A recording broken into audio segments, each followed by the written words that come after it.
Welcome to Contra Gentile Season 3, Episode 4.1.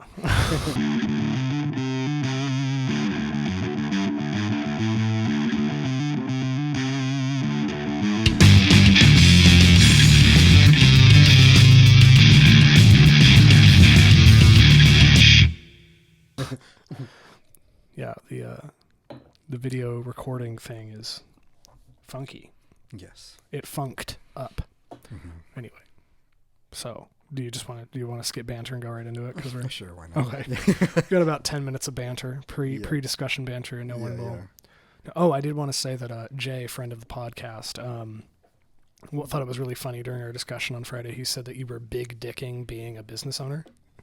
I was big dick. Oh, really? Yeah, yeah. Yes. You really like to talk about how you own a business. I didn't. Just that. No, I know. Yeah. No. It was part of the conversation because we were talking about business. Yeah, yeah. Thought it was funny. Yeah. He's like, Jeremy's big dick and being a business owner. Yeah. He's like, you should tell him that I think that. It's like, okay. Yeah. Anyway, so you said you wanted to say. Well, no. So today. Yeah. Banterlessly, we are covering. We could probably have some. I don't think this is going to take the whole episode. No, we could go back to Putin after this. Yeah. Yeah. Putin. Yeah.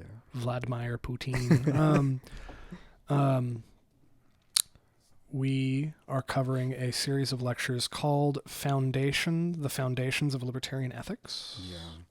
By Roderick Long.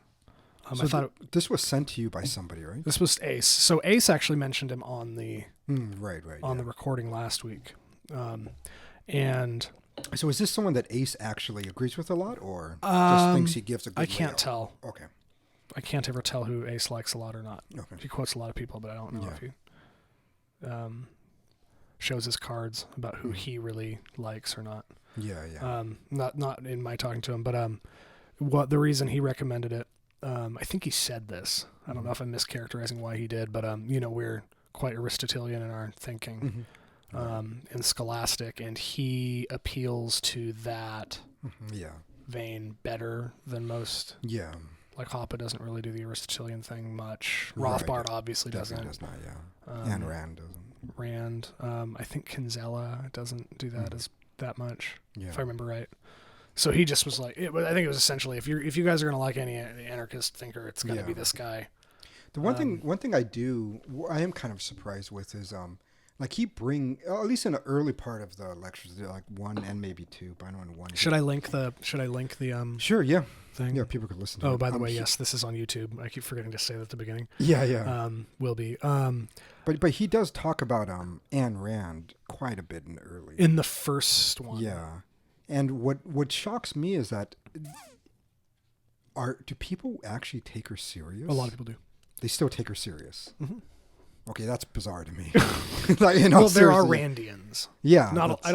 I couldn't give you a proportion. Right. But there are people that actually listen to her. There are Randians, read her and think that she's a legitimate thinker. That that was kind of surprising to me, just because she's You're like, why is he talking about Rand? Yeah, I was like, we're going to talk about Dr. Seuss next. No, it just that it's yeah, I have not really taken her serious. I know most of academia has not. I mean, if I was writing a doctoral thesis, for example, and you quoted Rand, they'll be like, "Why are you quoting Rand?" I mean, she's not a serious thinker. She's a pop philosopher. She's a pop philosopher, right? Yeah, but to take any, I enjoy her fiction sometimes. Yes, yeah, as fictional writer, I think you could take, like, if I was a literature major and writing something and commentary on human nature, I probably could bring up Ayn Rand. But in most other disciplines, whether you're analyzing in a philosophical way or epistemology or moral or whatever, and you bring her up as a legitimate thinker, that's weird. Like I probably could I could use her as an example of what people in that era thought, and maybe her thought piece can be considered in that way in an academic or intellectual way. But overall, it's been.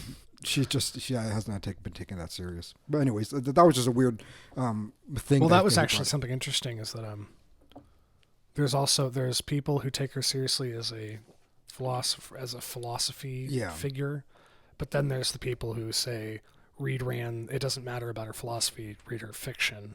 Yes. And it's very hard for me to separate the two because it's so loud and it's very didactic in the fiction. Yes, yeah. So it's hard for me to read her fiction also because I know her philosophy and I just find it very annoying. Yes, I know. Anyway. Right, very female. So what? Yeah, and so the one thing that I in general, out of all of the lectures, the one thing I actually did appreciate about Long is that So do we know who Roderick Long is really? I don't think I know who he is really. I don't know who he is. Like I don't know where he works or anything. I didn't do that he research. Is at. He's a professor of philosophy at. It's maybe Auburn. Okay. It's an A school. Yeah. Maybe Auburn. Yeah. And he's like a senior fellow at the Mises Institute. Oh, okay. Yeah. I mean, he's very intelligent and very well spoken. And obviously, I don't like the way he talks, but yes, he does articulate his ideas very well. He does, yes. He sounds like Jerry Seinfeld to me. He has a very similar way. The way he tries to be funny sometimes. It's all Star Wars jokes. Did you notice that? Yeah, Lord of the Rings and Star Wars. He's or something? a geek, right? Yes, he's a huge nerd, but breathes heavy. Yeah. Anyways.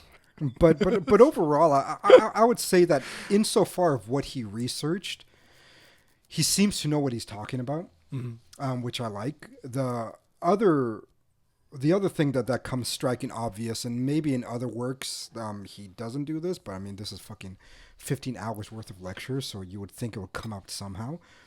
He's very contemporary in that he knows nothing for about 1,500 years of philosophy. Yes, so he's doing the same exact thing. Yeah. He does the same exact thing we criticized Polyev doing. Yeah, because in some Foucault ways, doing. I think that he would have a better,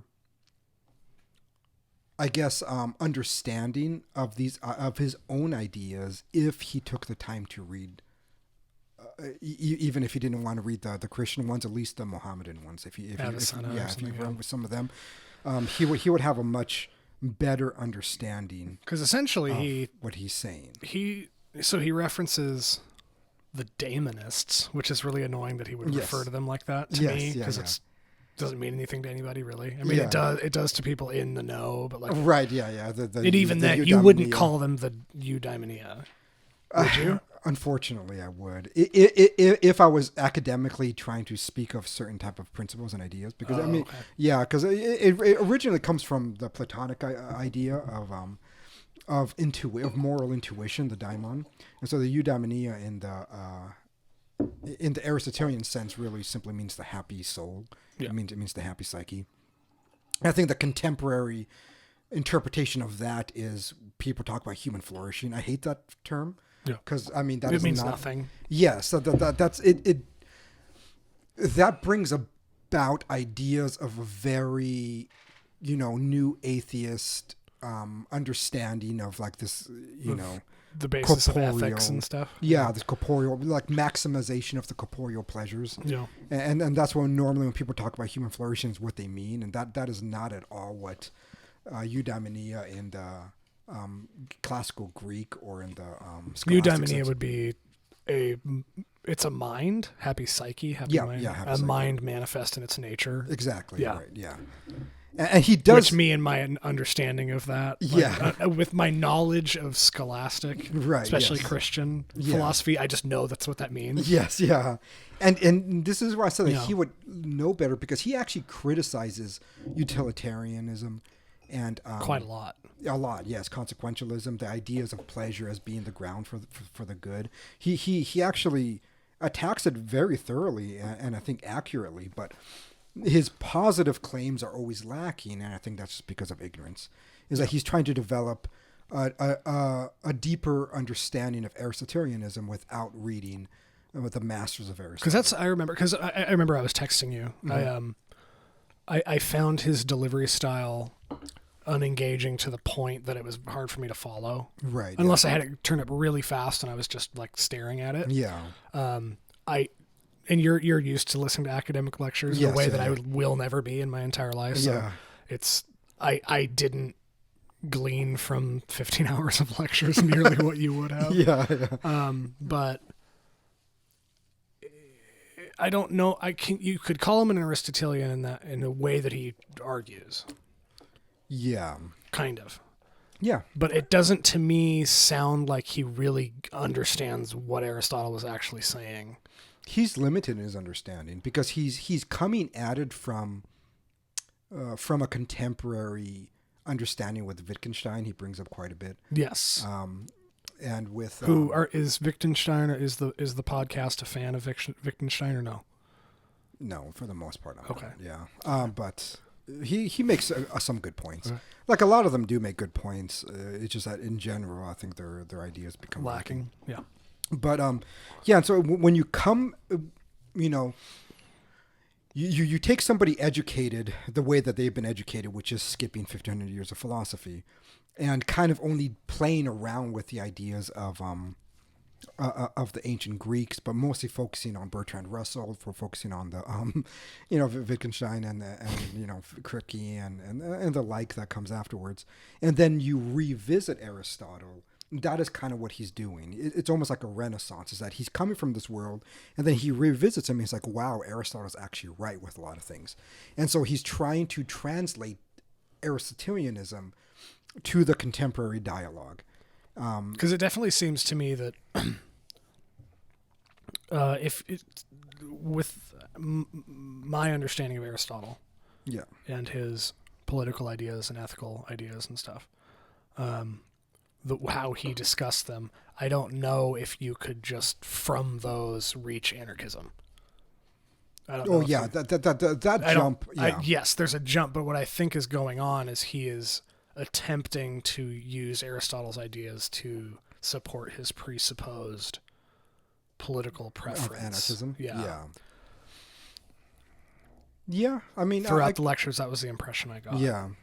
I mean, that could be, but it also could have inspired him to be an anarchist. Like I wouldn't know what came first. I don't know if it's. I don't know if it's a justification. He's probably discussed it somewhere. Right. I don't yeah. know, but. Yeah, and a lot of the ideas probably led him to be more and more anarchical in his ideas. But I think that's because the link that he's coming from is more of a rejection of the now.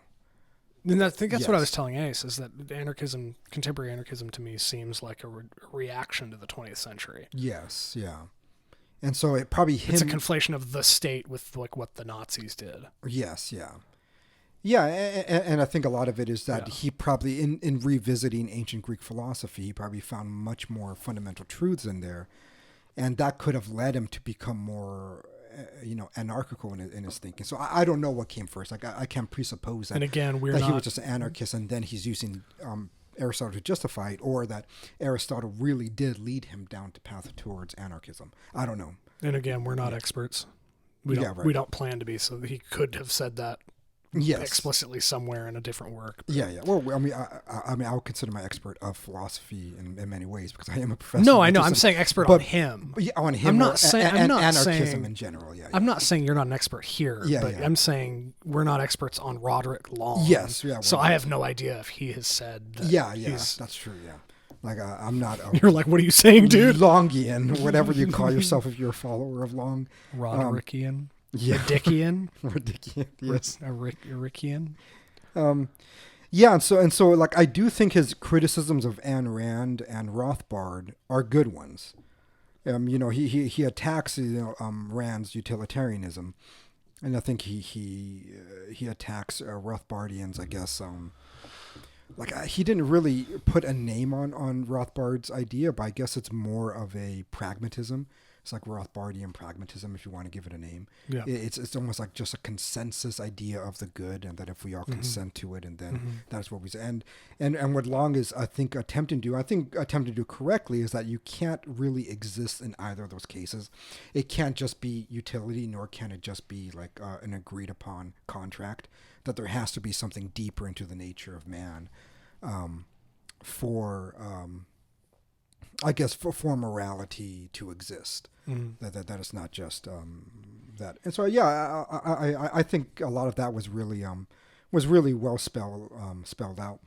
And for the contemporary, while using contemporary jargon, you know, I did like how he grasped the ideas of accidental series of change and essential series of change, but but again, because of his lack of understanding the rest of Aristotle, and I think this goes back to what we talked about 2 episodes ago with D'Anima. Yeah, is that a lot of people don't realize that most of Aristotle's works was destroyed. And so if he's revisiting Aristotle, he's revisiting a very limited scope of Aristotle as opposed to reading the scholastics who did have access to the other writings of Aristotle. And so their commentary on Aristotle in general is going to be much more fuller.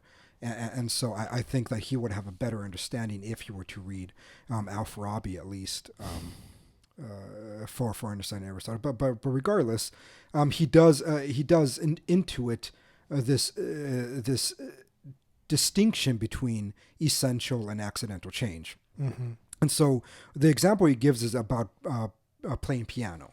So he says, you know, there's 2 ways that you could really see, I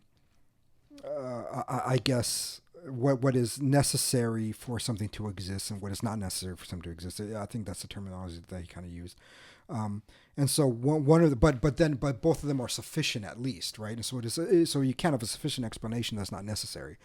And so when you have you playing a certain song, you know, let's say any song at the Moonlight Sonata, right? Yeah. There are things that are that you do in order to play that. You would take piano lessons, you would buy a piano or rent a piano or get a piano somehow, in somebody's house, and then you would learn those. You would read the notes. You would learn how to read the notes, and you would play it and everything.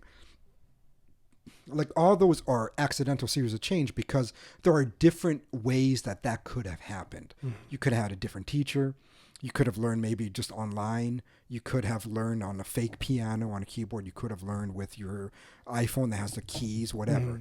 Rather, there's so many ways that you could have actualized that potential that it isn't necessary that you took a certain class, and it isn't necessary that you learn how to read notes. Because what if you learn what is the other thing that non musicians, they're not called notes, tabs.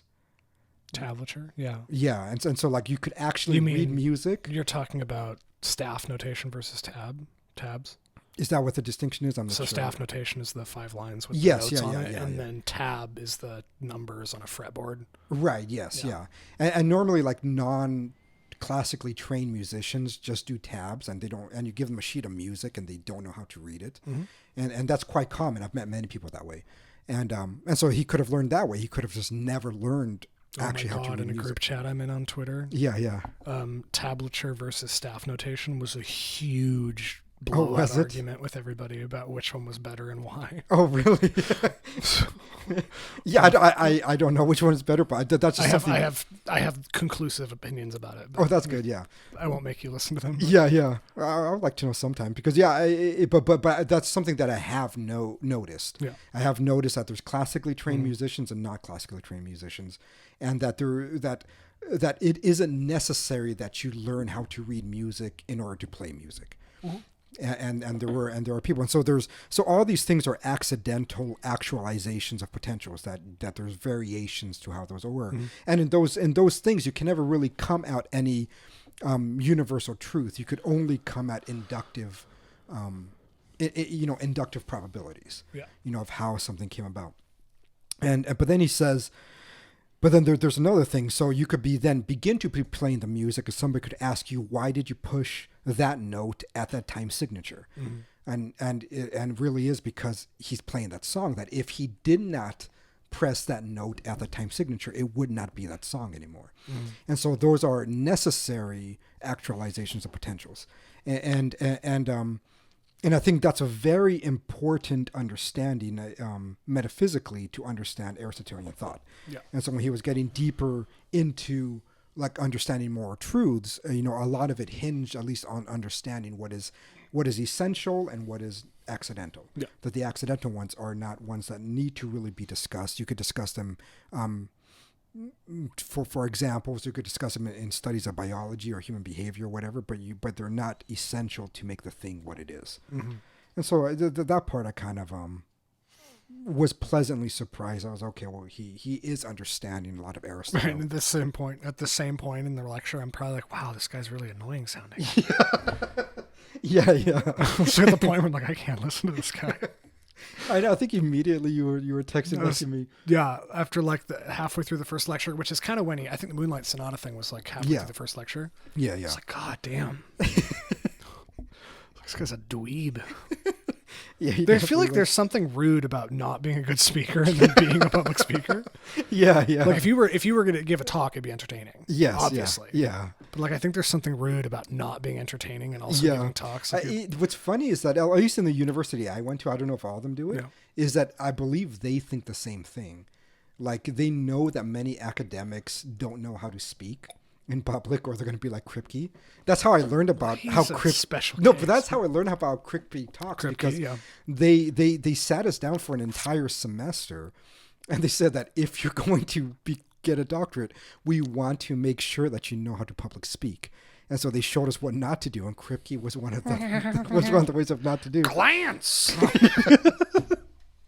And so I actually agree. No one believed that was his real voice, by the way. Oh, really? Yes. I got a lot of feedback about. There's no way that's how he talks. I'm like, no, that's how he talks. Yes. It's not a character. So I actually agree with you, and I think there are many academics that do agree with you. Is that there's Roderick something Long is rude. boring as hell. Yeah, there's something rude about you stepping up there to talk, and you're just boring. Yeah, you're as dull as this guy is. But he's not that. I mean, he's pretty dull, but I'm not saying he's like I want to kill him or anything. He's not unlistenable. No, but it just was like stop with the. He's just got this. He just has this like Jerry sign. The way that he goes like, he goes into the high pitched voice all the time. Yeah. It's like. I doubt he's Jewish. Like I don't know why he would be talking like that. But anyway. Gosh. So you didn't get any of that from listening to his first No, lecture? I did. I did. Yeah.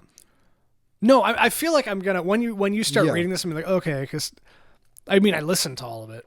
Of course, I didn't listen to 8 or 9 because I saw the titles and I was like, I don't need to hear about homesteading again. Yes, but that was probably your first time hearing about homesteading at length. Homesteading. I know what homesteading is, but like in this context. Oh right, yeah. Okay, because I've heard about it a million times. So okay. I was just like, I don't want to hear about. Yeah. I don't want to hear about property rights again. I could probably say everything he's gonna say. Yes, yeah. I also do like how he attacks impositionism and reflectionism. Could you explain what those are again? So basically, like imposition, like treats logic as a constraint that the mind imposes on otherwise would be illogical reality. So basically, that reality itself. Oh, is logic imposed on the mind, or by reality, or does the mind impose logic on reality? Yes, yeah. Okay, I remember that. And he does. I didn't remember those words that he said. Yes, yeah. And so he does. He does attack both of them, and then he doesn't use the word hylomorphism because, again, he's not. He's How can you read Aristotle and not? Because I don't think Aristotle used the term hylomorphism. Yes, that was. But how do you just? But that's what I mean. I get what you mean. Okay. Yes. Okay, I'm getting it. Yeah. And so that part is a bit frustrating, because.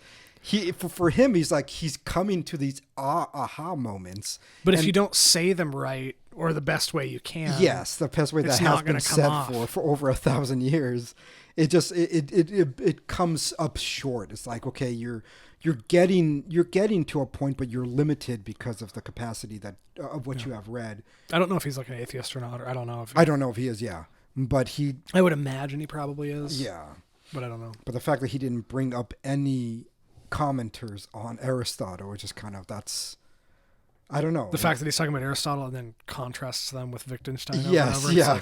It's like, okay, man, you're skipping like 2,000 years at that point. Aristotle exists in his own vacuum. Right, yeah. And that part is kind of, yes, but he does get into hylomorphism in that way that he says, well, it cannot be one or the other. That is an interplay between both. There's an interplay between the mind and reality, which I would say, it's true. Obviously, yeah. And it should be obvious that is the case. Episode 2, season 3. Yes. Anyway, sorry. I'm a little bit toasted. That was weird. I really haven't eaten all day, but. Oh, okay, yeah. I'm going to try to not be obnoxious. Maybe that's fun. Maybe people like that. I'm the layman. Yeah. I'm the bullshitter. You know what you're talking about, and I just get to make fart jokes about it or something. Sorry, go. Yeah, so then there's, and then he talks to his justification on teleology, but again, he uses, I think the phrase he uses is ultimate cause rather than teleology. Like, I'm trying to remember. I didn't really. He said ultimate cause a lot. Yeah, he had ultimate cause a lot. Ultimate cause. He doesn't say final cause. So whatever translation he was reading, it was saying ultimate cause, apparently. The one translation yes, you read? Which honestly, I think is the first time I've ever heard it worded that way. Okay. But fine. It's the same concept. It's just, it's a weird name for it. It sounds like a superhero. Yes, yeah. Anyway. And so, I don't mean to shred the lectures that much. It was like it was as good an attempt to convince me to be an anarchist as possible I've seen. Yes, yeah. Anyway, and so this is the part that I guess you start to disagree with his interpretation. Yeah, maybe for me it's just more of a difficulty of separating the terms that he's using with how it has been contemporarily redefined. Like, he's constantly using the term eudaimonia, but he's referring to human flourishing. Yeah. And the issue with that is, you did say that he overused the term way too much. He did, yeah. He overused too much, and to what that was actually the point at which I was like, I really don't know what he's talking about. Right. Yeah. And yeah, you could literally replace it with like the what's his name, Sam Harris's idea of human flourishing. Mm-hmm. It's like when he begins to describe it, it's almost like that, but in a weird Aristotelian twist. Like he does bring in, what it means to be human, which is a rational animal, and so on and so forth. That our faculties of reason needs to be into consideration with everything. So it's almost like a Harrison. Who's Harrison? Sam Harris. I don't like giving him his own school of thought. Well, he does have his own school of thought, though. Okay. Yeah, and a lot of people do. Harris-ish. How about that? Harris-ish. Yes, Harris-ish. Okay. Harrisism.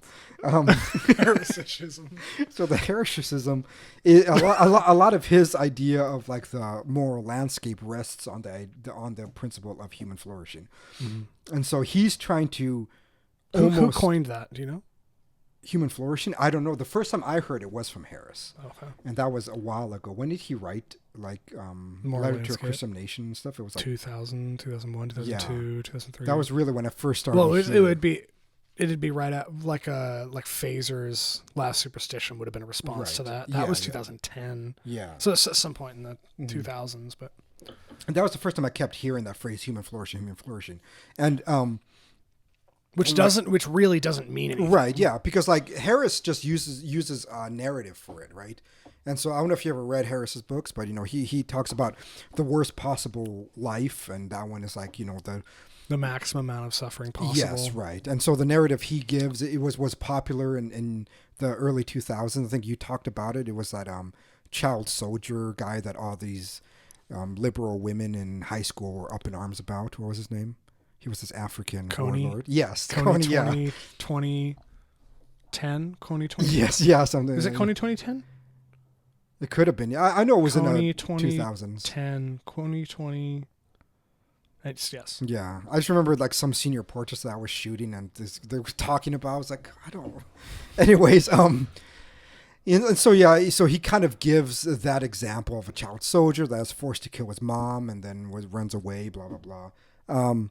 2012. Okay, yeah, and then he talks about the best possible life, and that's like, I mean, for me, it just sounds like a liberal hellhole, like people living in a city, secular with no children, reading a book and stuff. I was like, oh, that sounds horrible. No one has any genitalia. Yeah.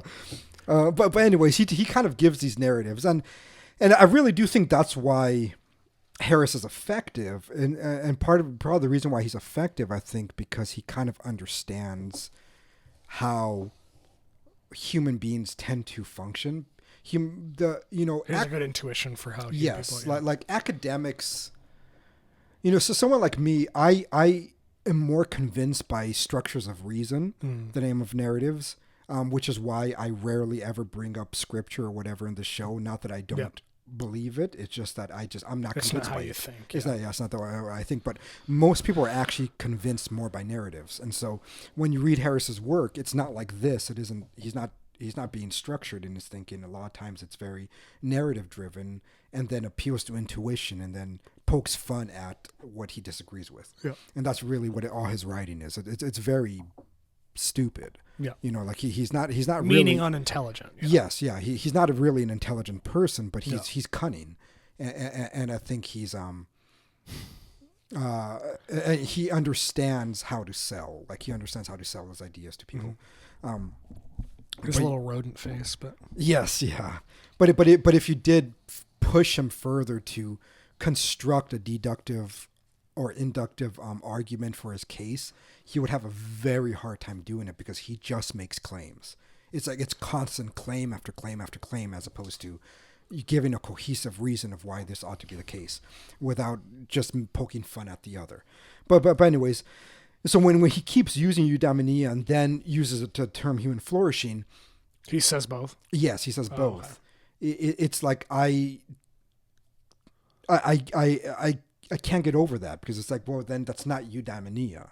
I mean, unless you're interpreting. I will say this is going to be a thing that we talk about later. Yeah. But anarchists do have a penchant for redefining words. Yes. Yeah.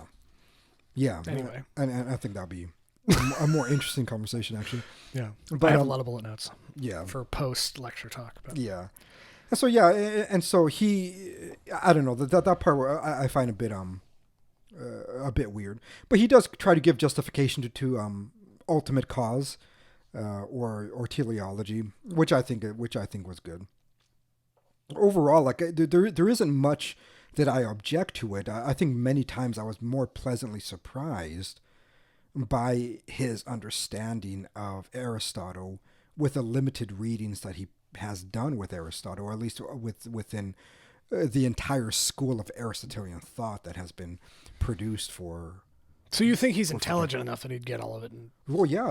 I honestly think he's intelligent enough that if you were to give him the Summa Theologica, he probably would understand it, like very thoroughly. And I think it would benefit his thinking so much.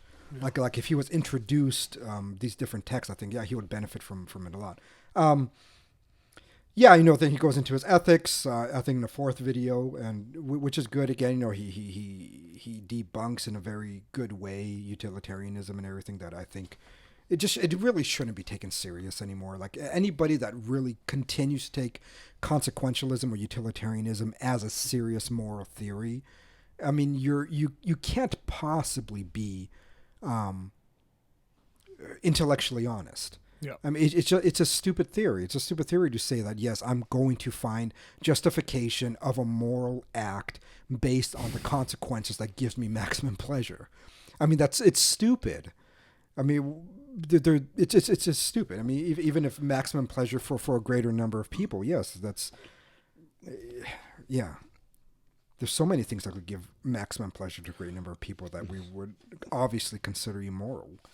Like, or rape, 10 people at once. Make rape legal. Yeah. Like, how many people would be so happy if you did that? Yes. Yeah. It's such a ridiculous theory that I'm glad that he highly disagrees with it. And I'm glad that he and that if it is the case that there are many anarchists that disagree with utilitarianism, that's awesome.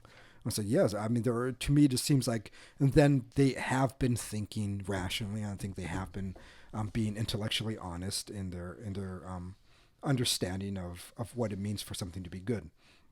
Because a lot of this lecture series was all about ethics. It was all about morality, ultimately.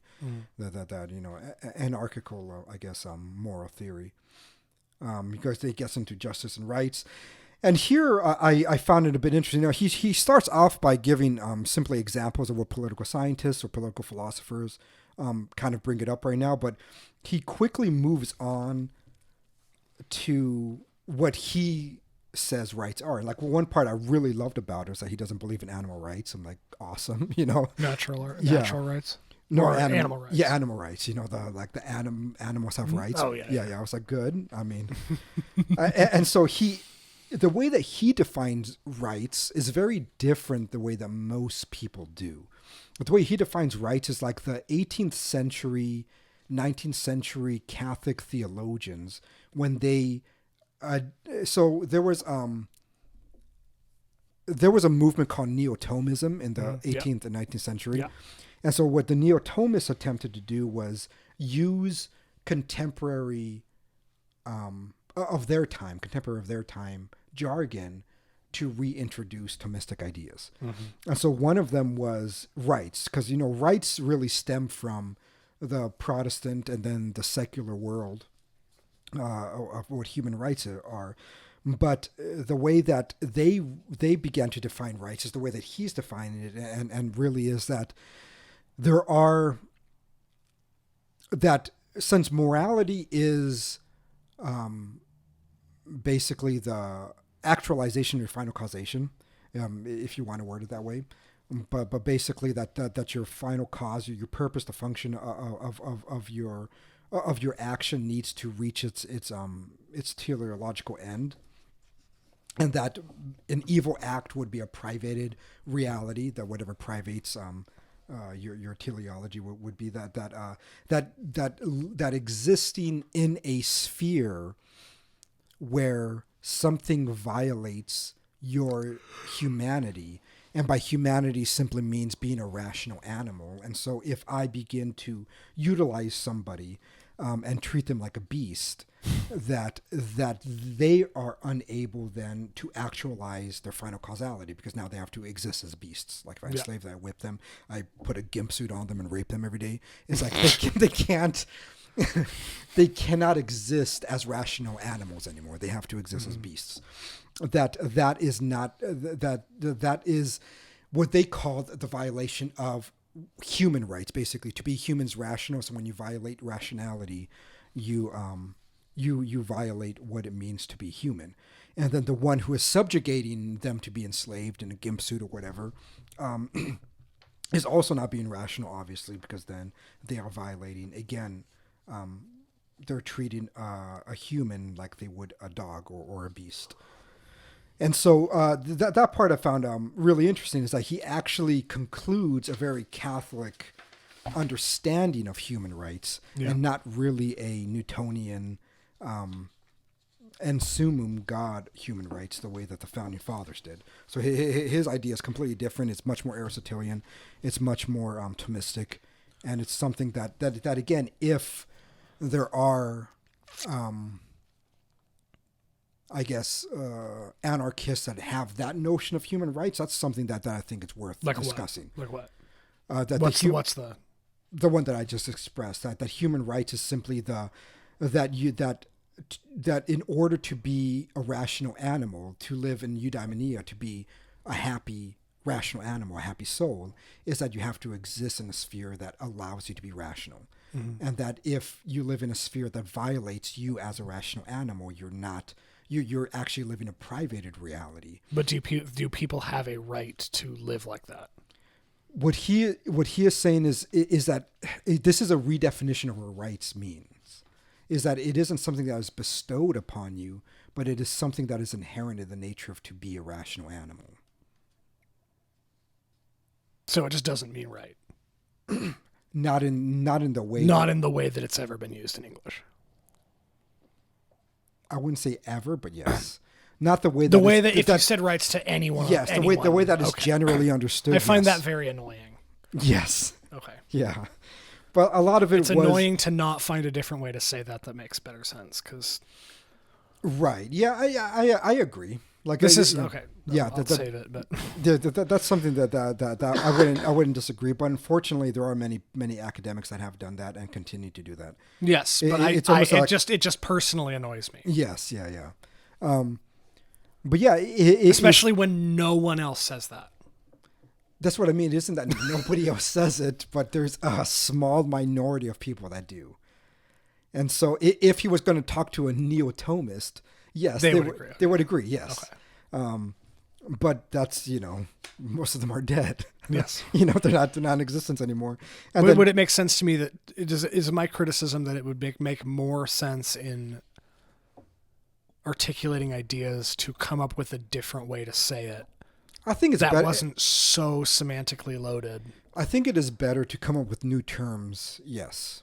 Or at least find a term that you can appropriate that isn't so loaded. Yeah, but they think they are. That's the issue. That's the issue, that whenever you reuse a term, there's going to be groups of people that are just going to be like, yes, but that's not what I mean by that. And so, I think a lot of times... So you just have to allow them to redefine the term. Yeah, either have to allow them to redefine it or do what I do many times and just say, I don't agree with that. And but so for the sake of this discussion, I'm willing to do it. Or I refuse to use the term and just use the definite description. Whatever the definite description because is. Because it just... Okay, sorry. Well, yeah. It's just, this has to do with my irritations with anarchism, but... Yeah, but I also do think it's just an issue of probably the last 200 or 300 years of philosophy in general.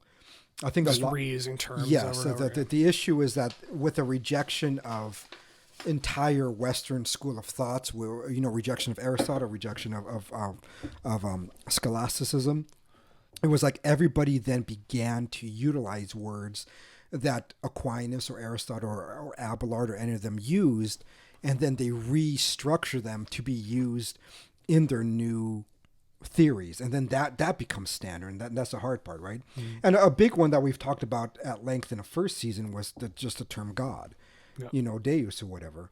And so the issue was that the Protestants took that term and then they repurposed it to mean their idea. And so now if you live in the United States and you use the term God, you're not using it the way it was used, or Deus, was used 1,500 years. So we're doing the same thing, relatively speaking. We are. God. Right. Okay. Yeah. And that I think that's just a consequence. Okay. So I won't be. Okay. Yeah. But yeah, depends on what you mean by God. So yeah. Depends on what you mean by rights. Yes. Okay. He's allowed to do it. Okay. Yes. I do agree that it's annoying, but it's an unfortunate. Well, we're doing it, so I can't be as annoyed. Okay. Yeah, and then then he talks about property rights, which I don't know. Okay. The rest of that I find kind of dull. The whole rest of the series. Yeah, lectures. the rest of those I was like, okay. Whatever. It was 7, 8, 9, 10. Yes. Yeah. Yes, I remember. Yeah. I got through 7. And I was like, I don't want to listen. Okay. Yeah. Do we have any? I have to pee really bad, so do we pause now, or do you want to conclude thoughts and then? I don't just keep it rolling because it'll be easier for editing. Yes, but I can go pee really quick. Yeah. And then we can conclude our thoughts. Yeah. Or then you could get into yours. Yeah. Well, your property rights irritation.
didn't post a picture of today, damn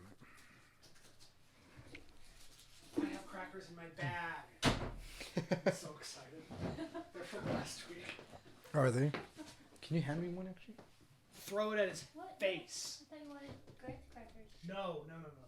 That's Just one cracker. That's not the peanut butter one, right? Oh, dude. Of course it's peanut butter. Oh, never mind. Dude, that's a black light. Oh, that's weird.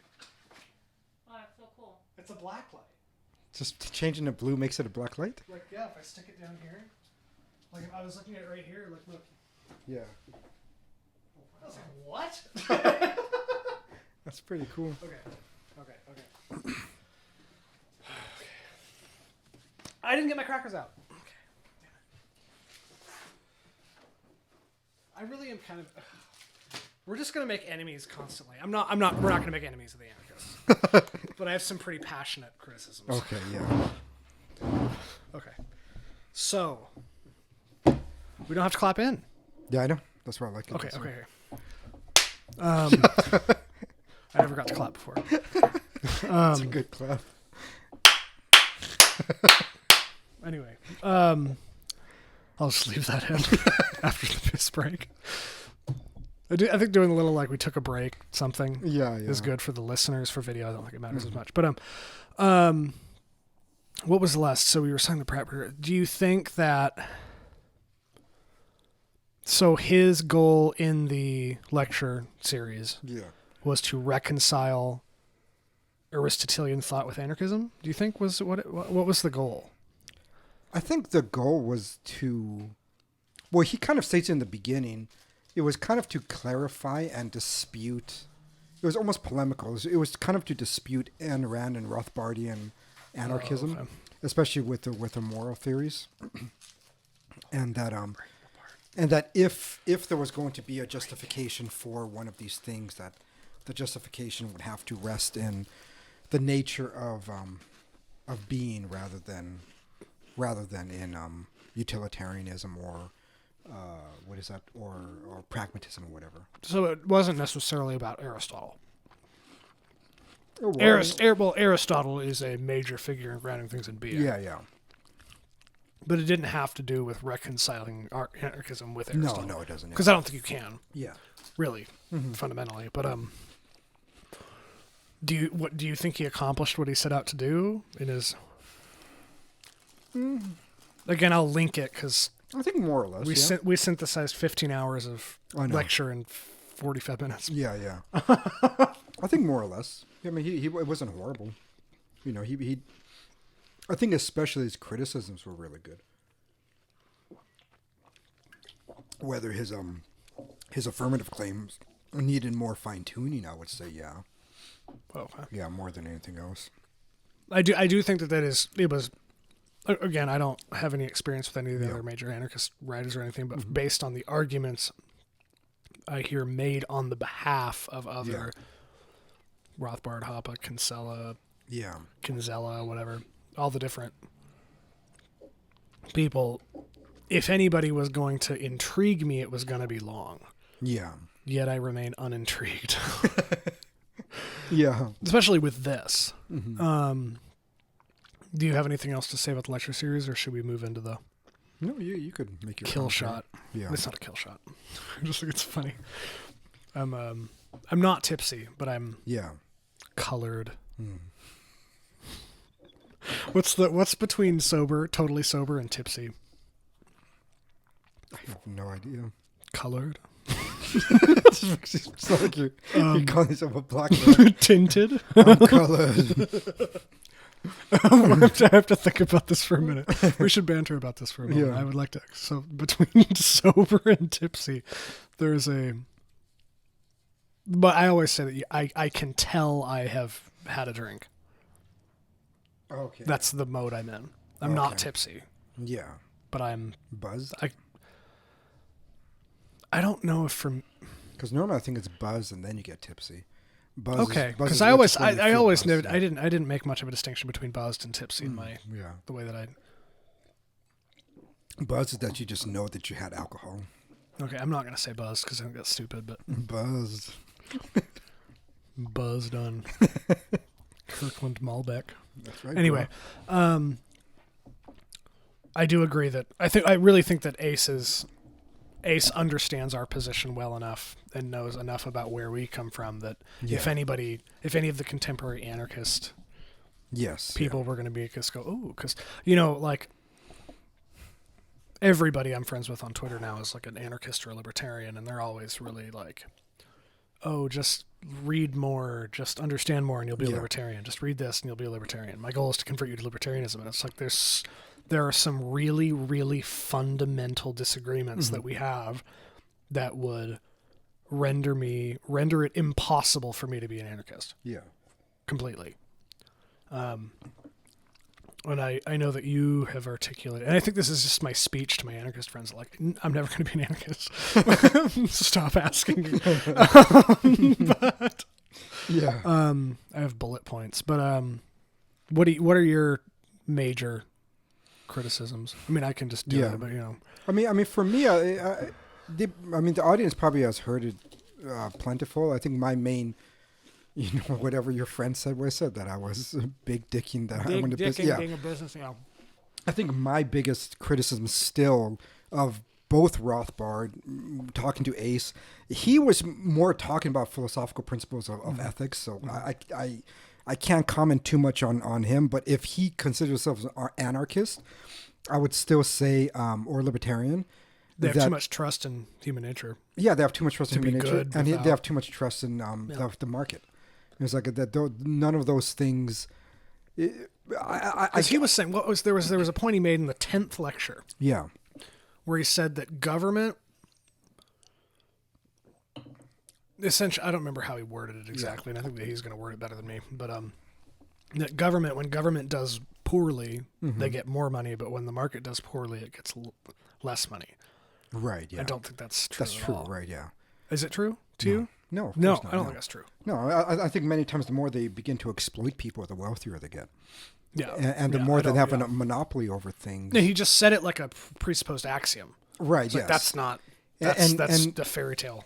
And so I think my main disagreement with right now, corporations are more wealthy than they have ever been ever, and everyone hates them. Yeah. And I think the part that I find annoying about anarchism or libertarianism is that when you point that out, then the first thing they say, well, it's just because now they're just part of the government.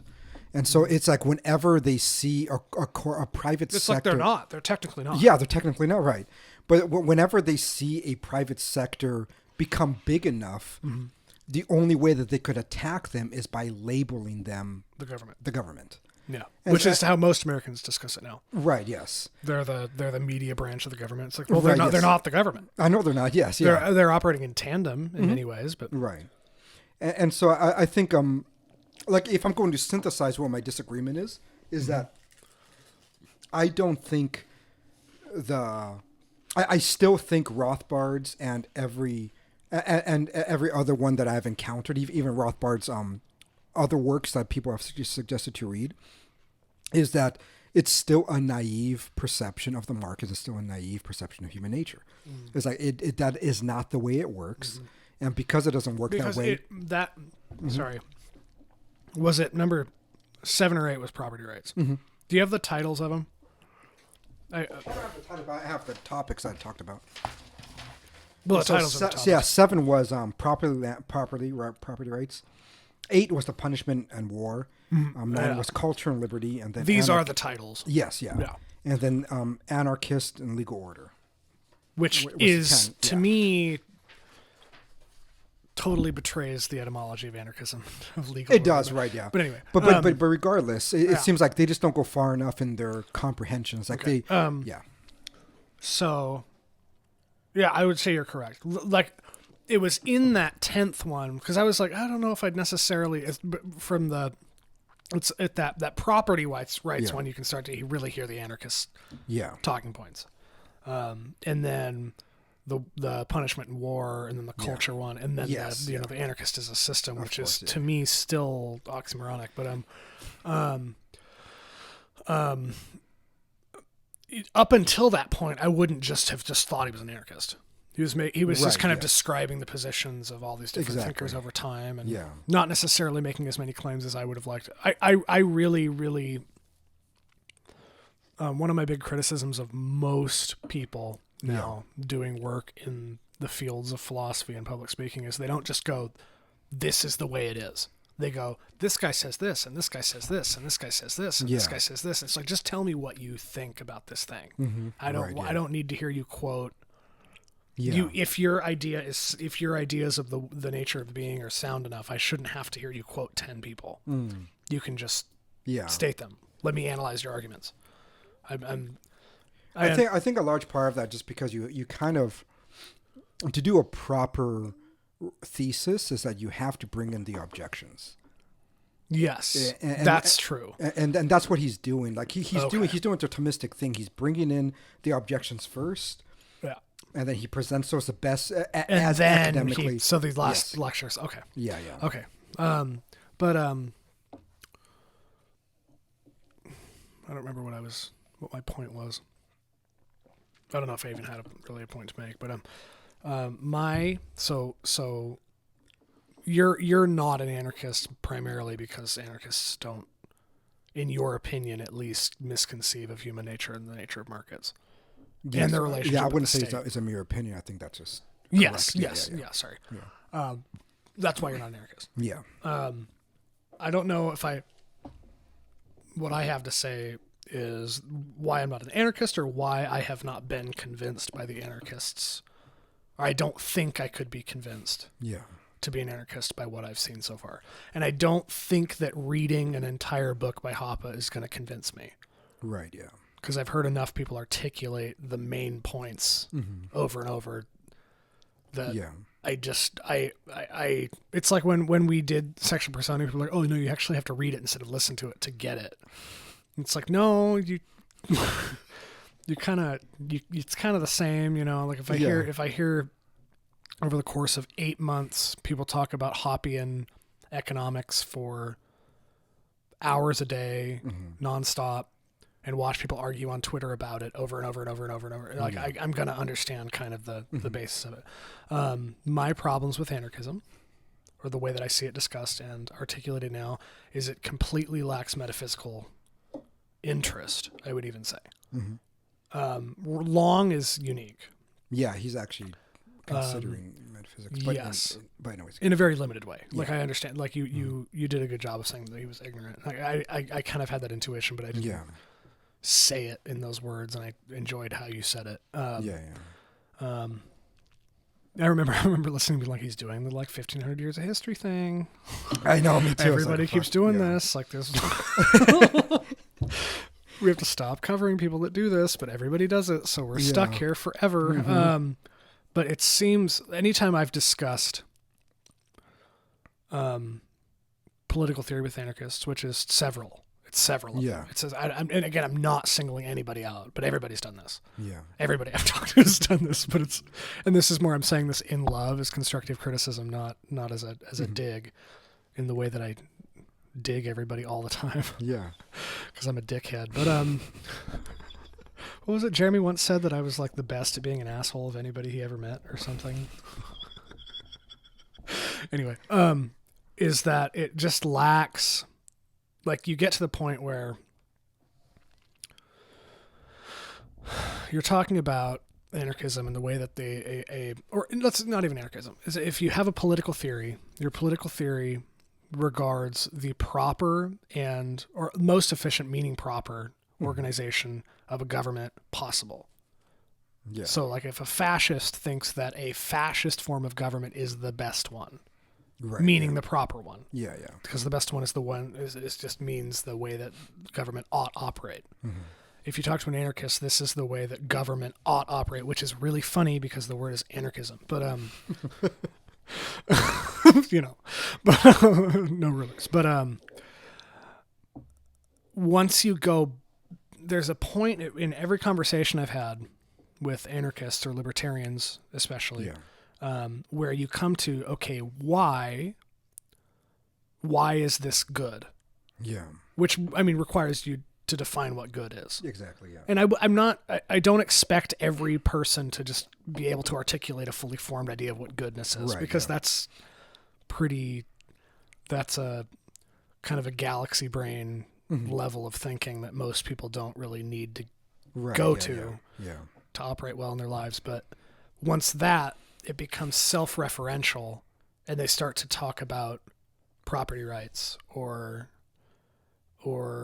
like non-aggression principle or different, it just becomes a circle. Yeah. And that's what he says, which is a good criticism. Like, he actually does bring that up. He does. Yes. I don't think he does a good enough job of going beyond it, but yeah. because he ends on property rights, essentially. I know. He ends on property rights. I was like, you're doing the thing that annoys me about discussions. But at least he does bring a justification on it, which is that we're rational animals. And he does kind of at least want to tie it to that principle. Yes, but I find the lack of, and I say interest in metaphysical grounding because most of the people I talk to, you bring up metaphysics and like, oh, I don't know. Mm-hmm. I'm like, this is a political theory. Like you have to have fully formed, you ought to have fully formed ideas and notions of what truth is. Yeah. Or what good is, or what he does a pretty good job of justice. Yeah, he does. Yeah. But like, you can't, because when you tell me I ought to do something, you're telling me it's good that I do this thing. Yeah. Yeah. Okay, what's good?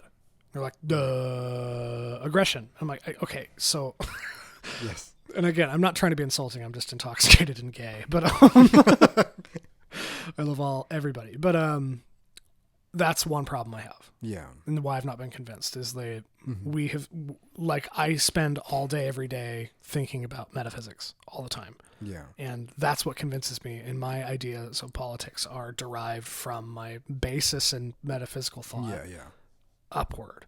Okay. Yes, It's not that I have this idea that there shouldn't be government because I hate our government. Yeah. And then construct a basis from that underneath what I think that kind of confirms it. Yeah. I guess another thing is I just really find political theory boring. Yeah. Yeah. And like anything that it just discusses politics or political structure, I just tune out.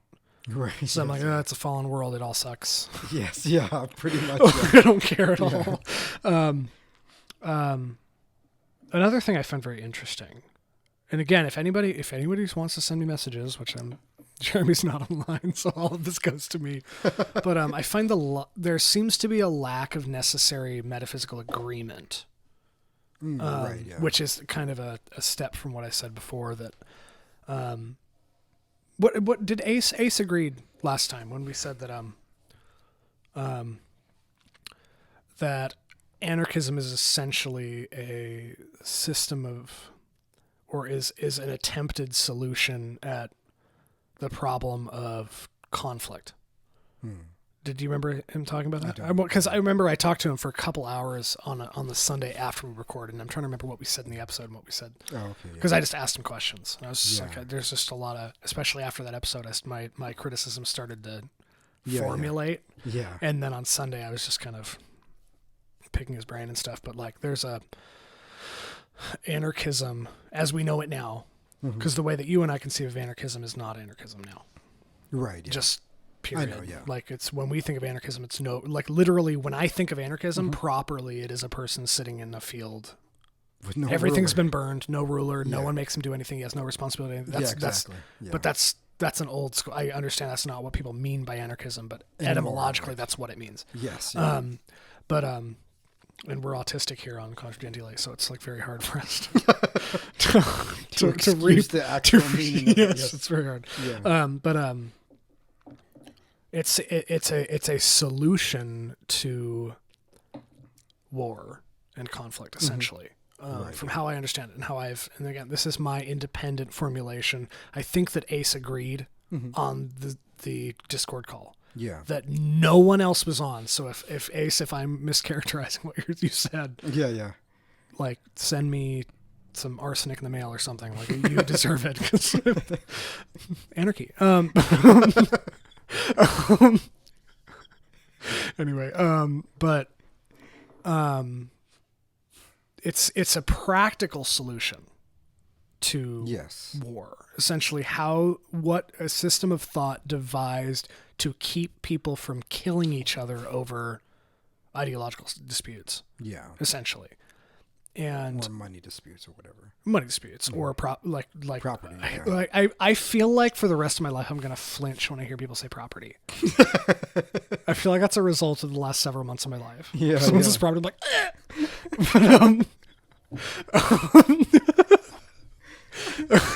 I'm really, and I think as a reaction to the 19th and 20th century, I'm not saying that's not a well-intentioned thing. Right. Yeah, it's very reactionary, but it's from, again, what I keep having to preface this because someone's going to be like they're going to be like, well, this guy in this book said this thing. This is my impression of, I'm just telling people why I'm not convinced and won't be. It's a practical solution to war and conflict and dispute, which is violent. Yeah. Meaning causes you physical harm, which I think is interesting. But it excludes. There is no aggression that is psychological, apparently. But in anarchist thought, apparently, right, yeah. from how aggression's been defined to me. But there is not because if you and I were to say we're feudalists or whatever. Yeah. We were Alaskan feudal AFP, the Alaskan feudal party was something we were gonna. And then so here's my idea, Amanda. Listen, I want Jeremy and I to found the Alaskan feudal party, and I want the slogan to be "The future is feudal." But if you and I were to start a political party or to found a school of thought, school of thought regarding political theory or whatever, there would be some kind of necessary agreement on metaphysics that we would have to presuppose to be that. Yeah. There's not in anarchism, really. Yes. Yeah. It's, do you agree on kind of loose definitions of property rights and aggression?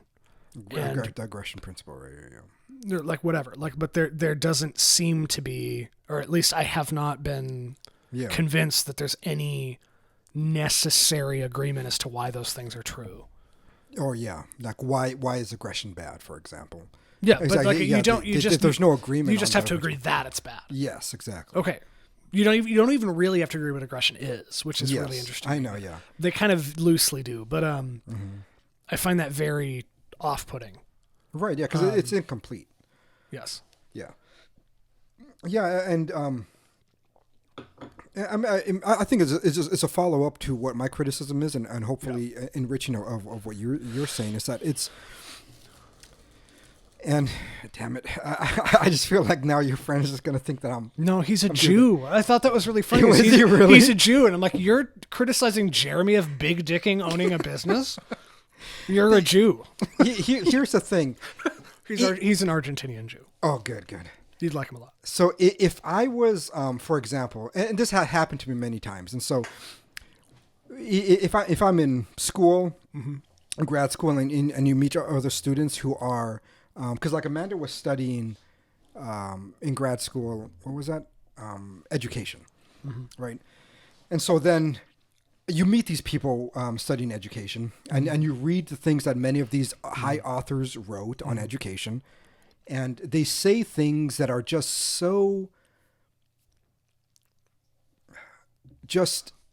if anybody has ever had children, you know what they're saying is bullshit.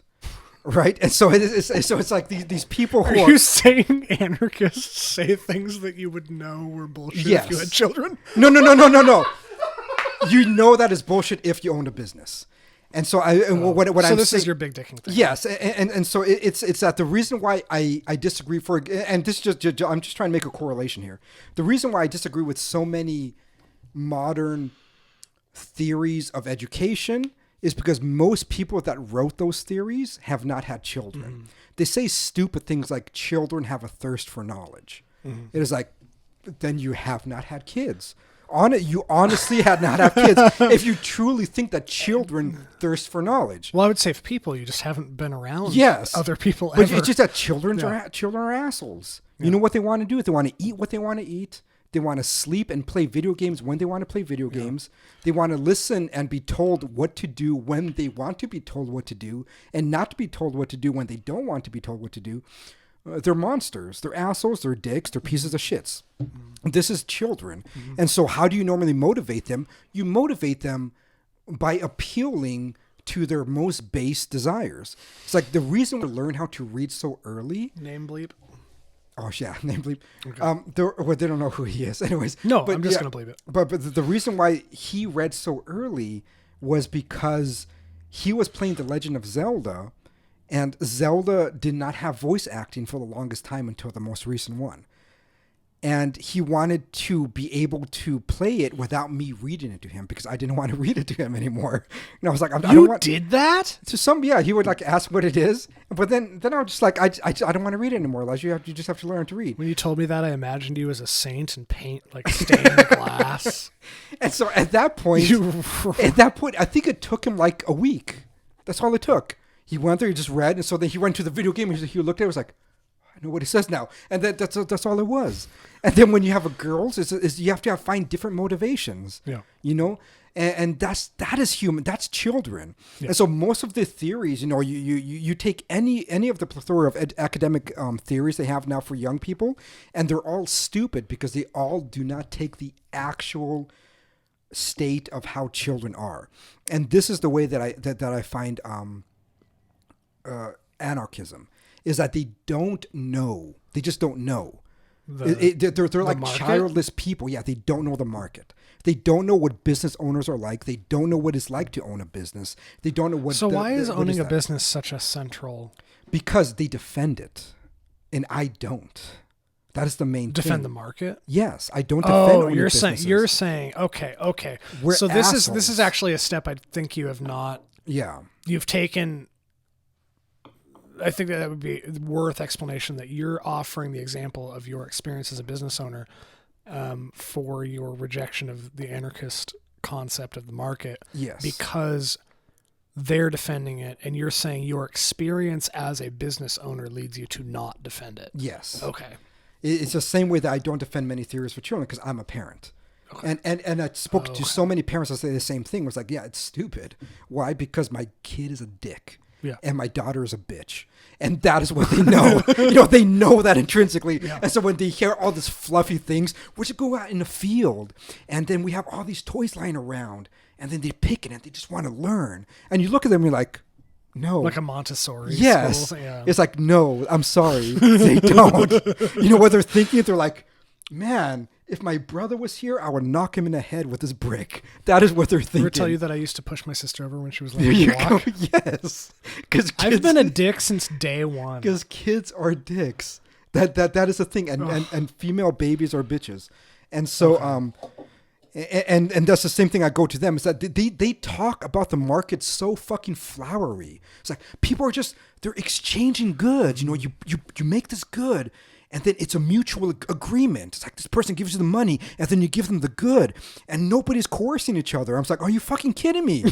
Honestly, it sounds so absurd to me. It's as absurd as saying a child wants to learn. Yeah. It's like, no, business owners are dicks. Don't trust them. Yeah. Do not trust do not trust the market because if they could fuck you over to get what you have, they're going to fucking do it. Yeah.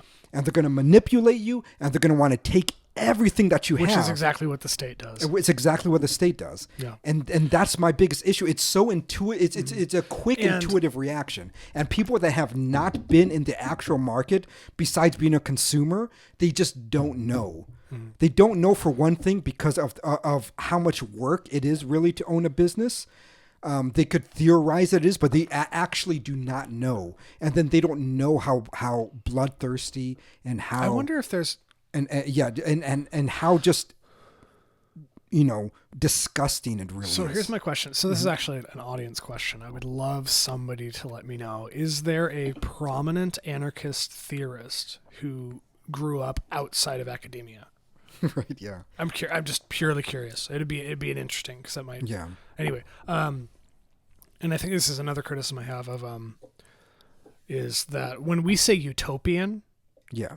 we're not saying moronic per se. Right. What I right. think anarchists understand that if the world were not fallen, we would not need government. Yes. Which is something proper. we've said multiple times. Yeah. Multiple times. Yeah. If We the also world, wouldn't need a market. yes, by there would be any no market, there'd be no state, and Yeah. whatever. It's almost as if they're striving for that, Yeah. but without recognizing the necessity of redemption for that to work. Right. Yes. Yeah. It's as if, because to me, it's as utopian as Marxism is. It is. Yeah. In that sense, I would say, yeah. In that sense, yes. Because if we were not fallen, yeah, we wouldn't need a government, but we also wouldn't need trade. So people would just be charitable. Like, we just have everything we need. Yeah. All the time. So, oh, you need that? Here, give it to me. You don't have to give me anything. Yeah. And that's what I was trying to say to Ace the last time. I was like, the only way that you could actually say a group of people or a state of reality that is not coercive is one of just pure and utter charity, just a love and giving and just not expecting anything in return. Once you expect something in return, you are being coercive by nature. Not that it could potentially be coercive. By its nature, it is coercive. What's really funny is that last time when you were saying coercive, a bunch of people got irritated. They were saying the word wrong. And then I looked it up, and whatever definition they were using was some contrived thing that wasn't just the normal definition of it. Same with aggression. Yes, yeah. Did I explain aggression to you? How it was explained to me? I finally figured out what they mean by aggression. No, what was it? Yeah. So aggression, again, I'm not an anarchist, and I haven't spent as much time as anarchists have on learning this, but I'm going to try to articulate the best possible, is that aggression, for something to be aggressive, it necessitates a few things. One is initiation of force. Mm-hmm. You are the first. You are acting aggressively if you initiate force first. And this is obviously, I don't agree with this, but, and then if you're the receiving party of the aggression, your justified and equal reaction of force is not technically aggressive in this framework, which I think is patently absurd. Right. Yeah. Because obviously, aggression. Yeah, you can fight aggression with aggression. Because aggression to me is just the exertion of force on another. Yeah, yeah. For whatever. I'm just gonna look something up, but you keep talking. And then, so it requires initiation, and it's physical. Yeah. It requires threat of bodily harm. And this was confirmed for me a couple times. So I don't know these couple people that said that. So I was confused because I was like, so you can't be psychologically aggressive technically. Yes, so I can't just insult you nonstop. That's not aggressive. It's once I commit bodily harm, then I've acted aggressively. But if I'm threatening to kill you over and over loudly, then that's not it's not aggressive unless I do it. And even then, I don't know if they'd raise an objection like, actually, it's like the threat of bodily harm. Yes, yeah. Okay, so what about what about threatening someone isn't aggression? Like, why have you not acted aggressively by threatening someone? It's right. Yeah. The lines are very blurred. And the other silly thing is that obviously a threat can be both, passive or active. Like a passive threat would just be like, hey, shit, if you don't do this for me, word might get out that you've been fucking on your wife. Yeah. So that's a passive threat. Yeah. I'm not saying that I'm going to shoot you in the head. Yeah. I'm not punching you. It'll cause you psychological damage, but not bodily damage for that information to be released. To say that there is no such thing as a passive threat is ridiculous. And so I just want to look up quickly because like if you look up at either an Oxford Dictionary or Merriam Dictionary for coercion or to coerce, it is to compel to an act or choice, to achieve by force or threat, or to restrain or to have dominion over somebody. Yeah. It's like how is somebody saying, if you do not give me your money, I guess you're not going to have a heater anymore. If you don't pay your utility bills, why is that not coercive? Tough shit. Yeah. How is that not coercion? That is I would be a passive threat. I would be legitimately interested in what people have to say. Yes. I don't know. But they think that threat means that you have to physically restrain them and put them in jail. It's like that's not a threat. That's not the only type of force. Well, they would say that the aggression requires physical. Right, and that's threat of physical. and that's ridiculous. And they're probably doing the same thing with the term coercion, is that it requires a physical component. It's like by definition, it doesn't actually. Yeah. Because coercion is a manipulation. But yes, it's quite utopian. Yeah. As far as I understand it right now. It's because it. And then, because to say that the perfect anarchist quote unquote system could be manifest on Earth in a fallen world is utopian, but then to say that anarchism is the eternal struggle between the private and the public, is equally as it's either a non-conclusive ideology, or it's utopian. Yes. Yeah. You either don't actually think there's a goal, which is odd for a political theory. Right. Yeah. You could metaphysically explain the necessity of the struggle between state and the quote unquote struggle between state and private, because all members of government are private individuals. But I don't understand what. Again, I think this was something I said last time. It's like I don't know where the line is. Yeah. I don't know where the line is anywhere, and I think everybody has different answers because there's no necessary metaphysical agreement as to the boundaries of what you're talking about. Yes. It's only the practical agreement on policy, and it makes me smile a little bit to say policy when we're talking about anarchism. But and again, it's like we are talking about different things. How your I get sassy it. gayness comes Yes, out. I just when we say anarchism, it says no ruler. Okay, so what is there's no policy. The other problem I have is that I have not heard a convincing, even in this. Yeah. In his last, you listen to 7 through 10? Yeah.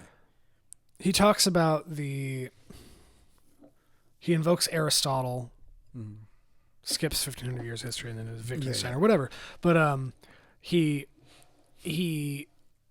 invokes teleology, not in so many words, but the idea of teleology as we would describe it in action and ethics and stuff.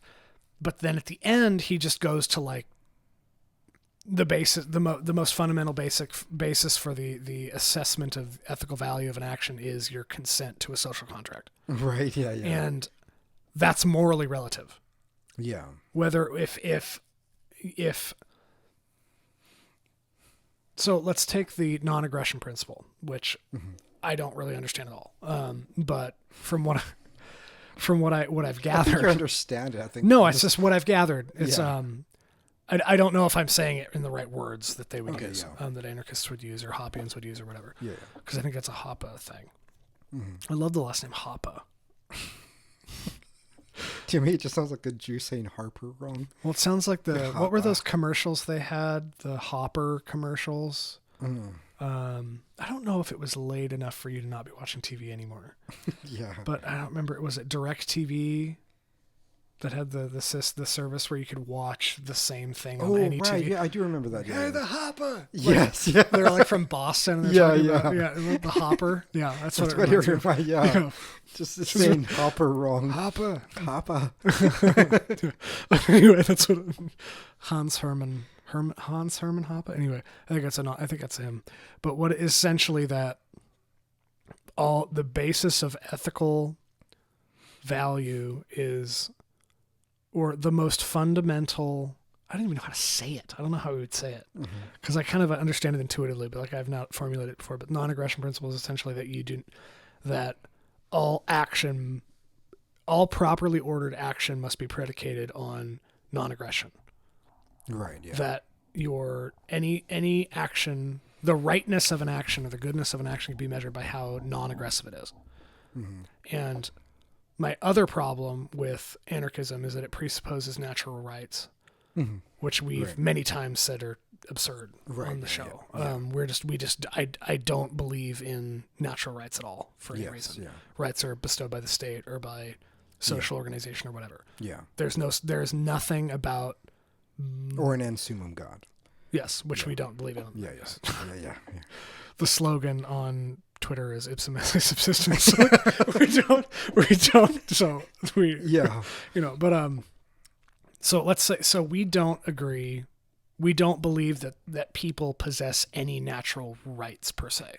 Right. Yeah. Correct. Yeah. But for the natural, I also think I don't mean to interrupt you, but I also do think that there is a complication when people want to redefine rights, as many of the Neotomists did, and the way he's doing, which I just reject. I'm not doing that. Yeah, but I do think that they find difficulties there because rights fundamentally then still become something that you possess, that things cannot be violated, which then you would have a problem with theodicy. You have a problem with many things, but anyways, yeah. Well, I just don't think that there's anything about my being that makes it so that I ought not have certain things. Exactly. Yeah. There's nothing about my being that somehow about my personal being that imposes on the rest of being that certain things ought not be done to me by nature of my being. Exactly. That's ridiculous. Yeah. Is that a good way of formulating that? Yeah. Other people don't have the right to kill me. They ought not kill me, but there's nothing about my being per se that restricts them ontologically from killing me. You might not want them to kill or making me, me not speak, or I can't own a gun, or whatever. Yeah, all the rights. Pursuit of happiness, whatever. Like this, any of the things. What is it? Life, liberty, property, or something, that's or Locke's, whatever. Like there's nothing about my being per se that imparts to me some ontological right to own things. Right. Yes. You can talk about socially relative ownership, which is fine, and I agree with. And I think that people ought have that the lines between ownership and non-ownership are important to define in a society and stuff. But there's nothing about my being. But that's all pragmatic. Yes, and that's that I recognize that. Yeah. But the thing about the non-aggression principle I don't like is that, and I would say even the property of self, I don't own myself. Exactly. That's right. It's a ridiculous. Why? So why do you? I'm interested to hear what you have to say about that. Why self-ownership? Why do we not own ourselves? I mean, for one thing, we didn't actualize ourselves to exist. Yeah, I think we're partaking in being, and so as participants in reality, we don't own it. What are you gonna say? So my thing is, if you say that you own yourself, and it's especially weird to me when proper Christians say that. Yeah. Because you when you say that you own yourself, you are no longer in agreement with the fact that life is a gift. Exactly. Yeah. That life is by the grace of Christ, you literally get to live. Yes. Yeah. You don't own your life. That is, it's not yours. You didn't. Yeah. And I feel very passionate about that. Yeah. This is not your life to live. And in the end, we're not necessary. Yes. It's like my life is contingent upon the participation of being. Mm-hmm. And so because of that, I don't own it. It's not mine. It's not. It's just we are allowed the opportunity, in some sense, poetically, to participate in being, and to say that you own yourself is like you did something to deserve. Yes. It's almost as if you're calling yourself God. You're saying that I am the actualizer of my existence, and so I own myself. Yeah. It's like you didn't. And they would say that you have the highest right to yourself. But you don't have the highest right to yourself because being does. Yes. But and again, this is a huge this is like several canyons worth of metaphysical disagreement that we could probably discuss at a later time with somebody who is interested. But the thing about the non-aggression principle is that why would aggression be bad? Because aggression violates the principle of self-ownership, and that's why it's wrong. Right, is because it violates your self-ownership, which means that it violates your preference. Yes, yeah. And one, I think that's morally relative, and I also don't think you own yourself. Yes. Yeah. So I just that's the fundamental disagreement that I and the thing I don't like. I also don't like about that principle is that it tries to take a virtue and makes it into a vice. Is that aggression is a virtue. It's one part of the masculine virtues. Violence, aggression is part of masculine virtues because aggression and violence in in the right context, is a good act. If somebody is trying to mutilate my child, it is good that I am aggressive towards them and that I bash their head in. Now, I know they're trying to redefine aggression, saying that because I am reacting to somebody else's aggression, we cannot define that as aggression, but that's just bullshit. I'm sorry.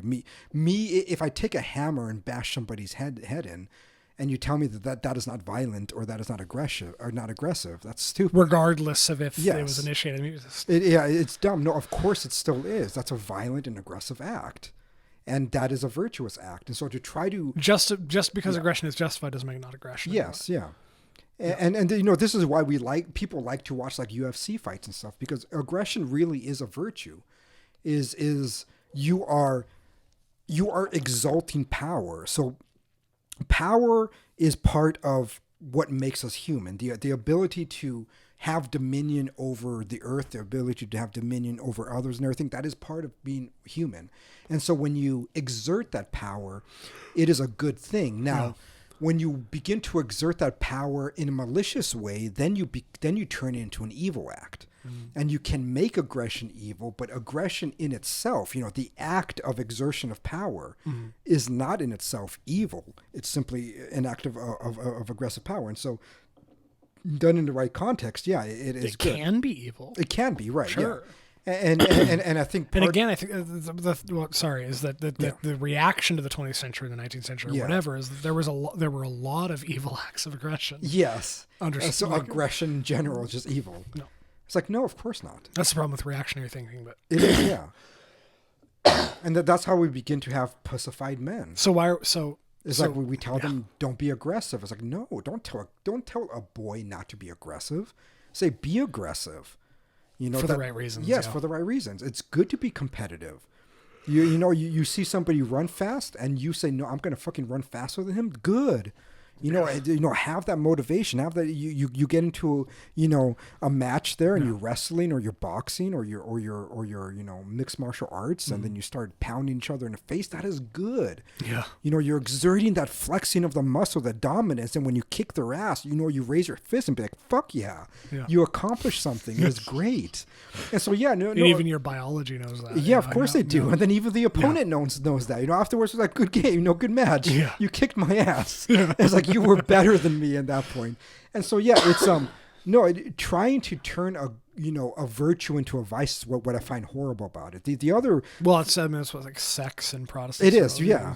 The other thing I find horrible is just trying to eliminate war. And it's not possible. It's not possible. Yeah. Is that we just have to accept it as a reality. This is why I think this is the pragmatic side of Catholicism and Orthodoxy that many people tend to skip. Is that as a theological principle, yes, they all would say that taking the life of another person unwarrantedly is not a good thing, that we ought not to do that, right? That it is better to be Christ-like and to sacrifice yourself and to die. Fine. We all would would agree with that in that sphere, but at the same time, they never believe that you could actually get rid of war. Aquinas writes about just war. Yes, they write about just war. They all do. Yeah.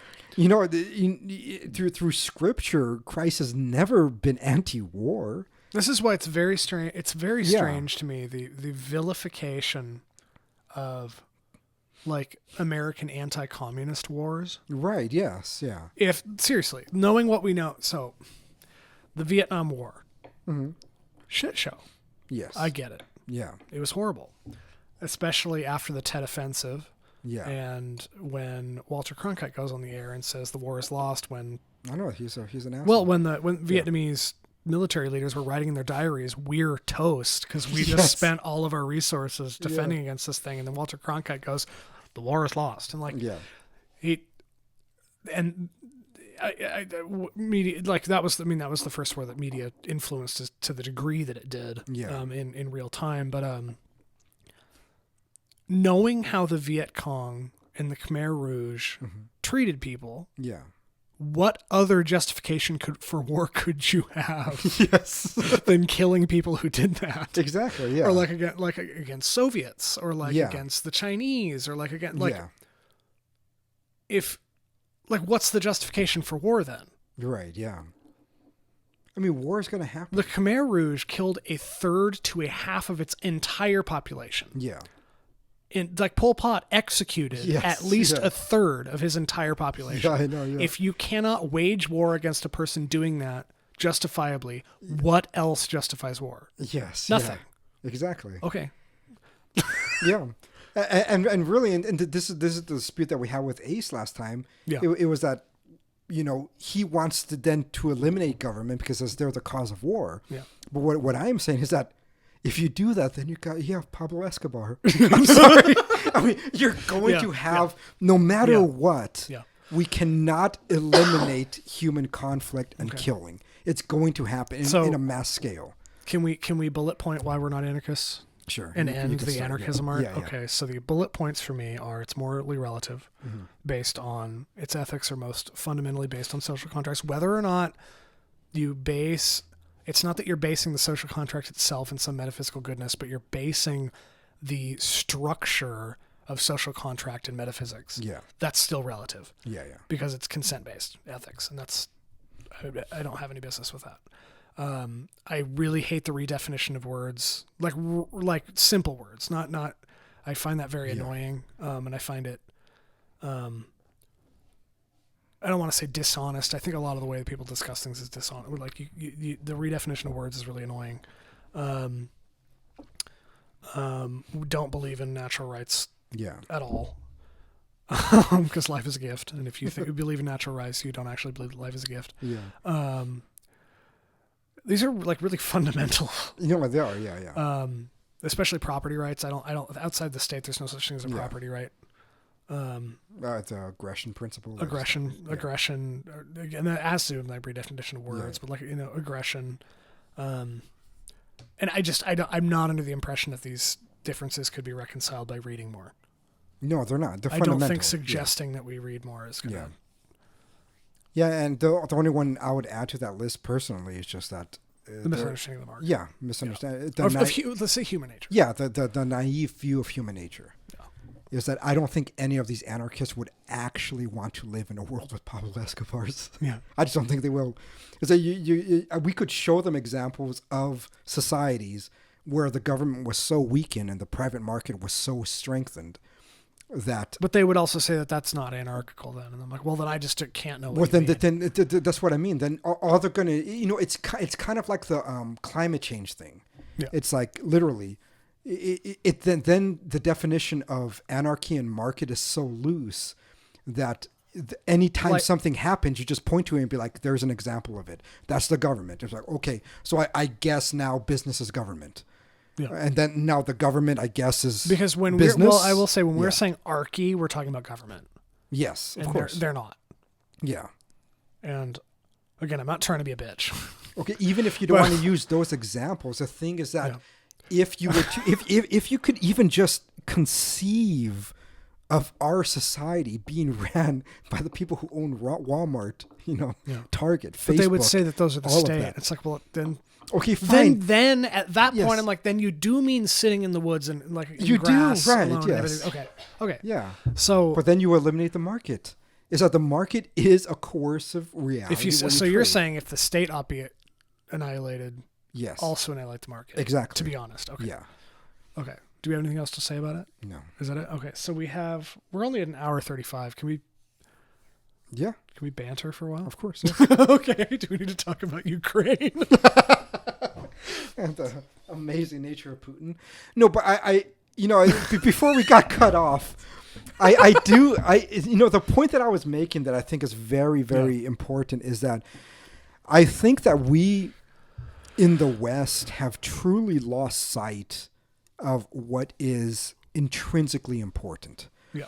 And that we have put principles in place that I think are actually both are more incorrect fundamentally and simultaneously actually has a consequential reaction that is much worse than anything that existed prior to it. And we tend not to notice it because we live so comfortably with technology. And I really do think that is, I mean, we're so fucking distracted that we don't realize the kind of shit show and barbaric reality we actually live in.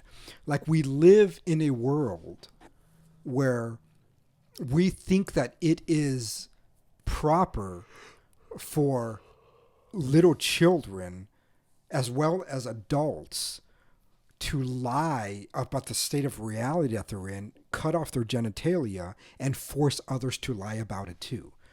Like, this is truly a barbaric reality, that we have more babies being killed in the womb than Hitler or Stalin has killed in their entire fucking regime in one year. That's how much people we're killing. In 1 year is more than any of those people, and we're okay with it, and because we're distracted, like we are truly distracted people, and then we point at people like the Islamic world, and then we say those people are barbaric because they pour acid in the face of a whore, or they chop the hand off of a thief. But do they have any of that other bullshit? Honestly, no, they don't. I think they have like 96% marriage success rate. I know, right? I mean, this high-ass percent success rate of marriage. They have children for the most part that are not being drug-induced every day. They don't have a transgender issue. They don't have an abortion issue. They don't have any of these issues that we're having in the West.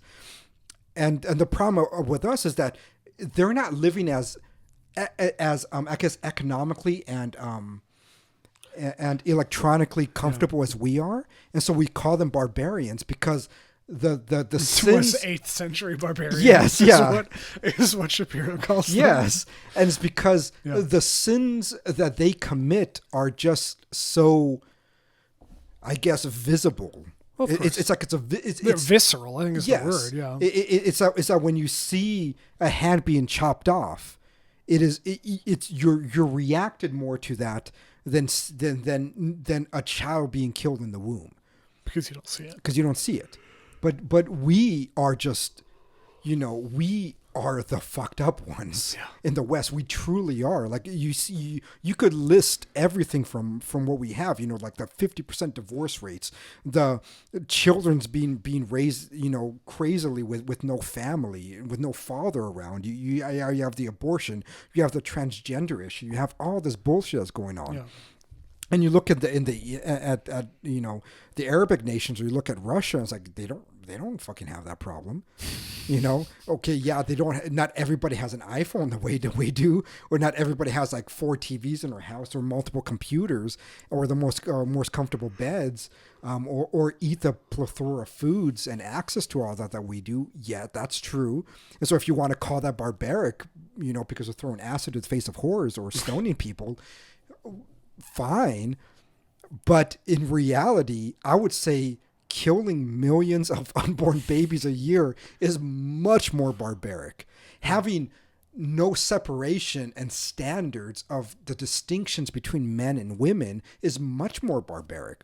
Like, literally, that's what the barbarians did.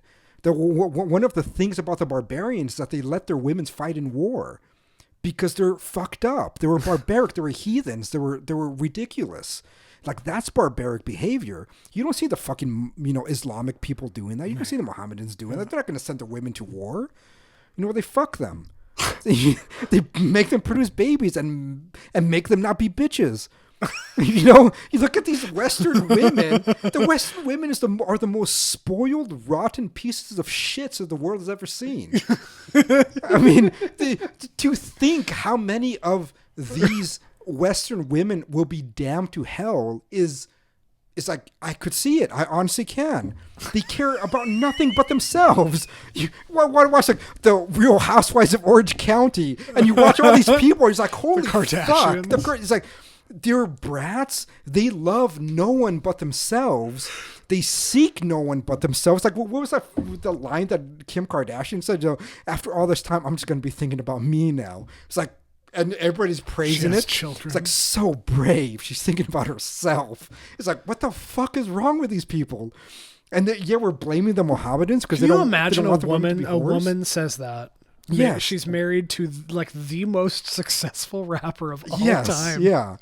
And he's trying to maintain the family together. Like he I doesn't. mean, he's a little weird, but I don't care, but he's at least trying to maintain the family together. It's like he has a better head on his shoulders than she does. you ever listen to Kanye? His music, just the ones that show on the radio. Oh, Yeah, but yeah, and so you see like the way that the Western woman is, and we want to say that we're more civilized and they're barbarians. I would say absolutely not. I'm sorry. So what does this have to do with Ukraine? Oh, it's just because I think Putin is awesome, and so You think that people's reaction to Ukraine is just a reaction against their idea of Russia or something? I think it is. Yeah, they want their women to be whores. Coherence to Yeah, they want them to be westernized, and I'm saying that non-aggressing. Yes, Non-aggression. and I would say that is stupid. They should not be westernized because right now, the way the West exists right now, shouldn't just not be the case. Let it go. Yeah, let it go. Just let us collapse, please. People talk about the fall of Western civilization. Yes. You're like, come on. I know. Just hurry it up. Like I'm tired. I'm gonna die someday. Come on. Just exhausted by the bullshit. Okay.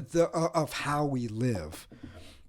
You know, I remember I was like this. I was friends with this Nigerian dude at in Leuven when I was in grad school. He was in the same program that I was, and he was a Catholic Nigerian dude, and I was just like, he was so coherent. I was like, holy shit, you just make sense. He was a good human. He understood things. You know, there was another Kenyan dude, and I don't know, like we're so fucked up in the West that I just feel like our obsession of trying to maintain Ukraine I don't know why a Western anyone cares. Yeah, it's stupid. I just don't get why anybody cares. Yeah. Like, I want Putin to name one city in Ukraine that's not Kiev. Yeah. One. Yeah. I can't. Isn't that that famous town that had the nuclear meltdown? Chernobyl? Yeah, Chernobyl. That's in it's near the Ukraine. border. Yeah, okay, yeah. Okay, so name Kiev or the show they made, or like the town they made a show about. Like, Yeah. I just don't get it. I don't get it. Yeah. Like 90% of Americans point to Ukraine on the map. Yeah, I know. 50, could you? You can? Is it because you went to Catholic school? Oh. It's just, okay. Like, find it. Yeah. Where's Crimea? Where is it? I know where it is because I'm a nerd. Yeah, I know, me too, but still. Where, Yeah. where, you know, if I said, if there was a war in, okay, where's Kosovo? Point to it on a map. Yeah, the Clinton era. Point to Afghanistan on a world map. Yeah, many people can't actually. Point Yeah. point to Vietnam on a world map. Yeah. Like, yeah, the reason why they care Where is Hanoi in Vietnam? it's because they Tell don't me, like, they don't actually care. Yeah. I mean, I think that's what it is in the end. I think it's, Where's Rwanda? Point to it.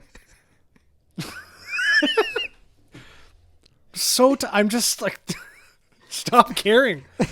Yeah. But you can't be bothered to read metaphysics for like a day.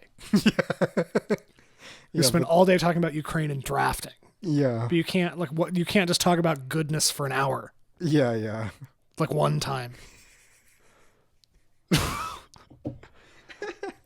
Yeah. I know you feel the same way. No, of course, yeah. Where's Moscow and Russia? Point to it. Yeah. It's just like, you don't know what you're talking about Yeah. at all. No, I know, yeah. Very annoying. No, it definitely is. Yeah, and I don't know, like... So here's the prop. So people both can't tell me what good is, which is what would be the foundation of their political ideology. Yeah. But they also can't point to any of it, which would which would like assure me they knew what they were talking about practically. Right, so both practically... Yeah, like just like you just don't know anything. Yeah, it's just talking points in the end. I know a lot of nerds online are like, I know where Ukraine is. And I'm like, I'm not talking about you. I'm talking about everybody. Like, Yes, yeah. Yeah, the one that are up in arms. Yeah. Trying to go against Putin. Where's Belarus? Tell me where Belarus is. Yeah. Show me where Belarus is. Yeah. No, I I think in many ways, at least socially and morally, I would much rather live in a Putin world than I would in the Western right now. I think you'd get it better. Yeah. Are there any other current events we have to talk about? We're just doing a short one today? Sure. Okay. We did a lot of long ones. I'm trying to think if there's anything else I need to say. I really didn't. I know you didn't like the lectures, but I kind of enjoyed them. I did. It's not that. It's the content was good. It's just he annoyed me. Yeah.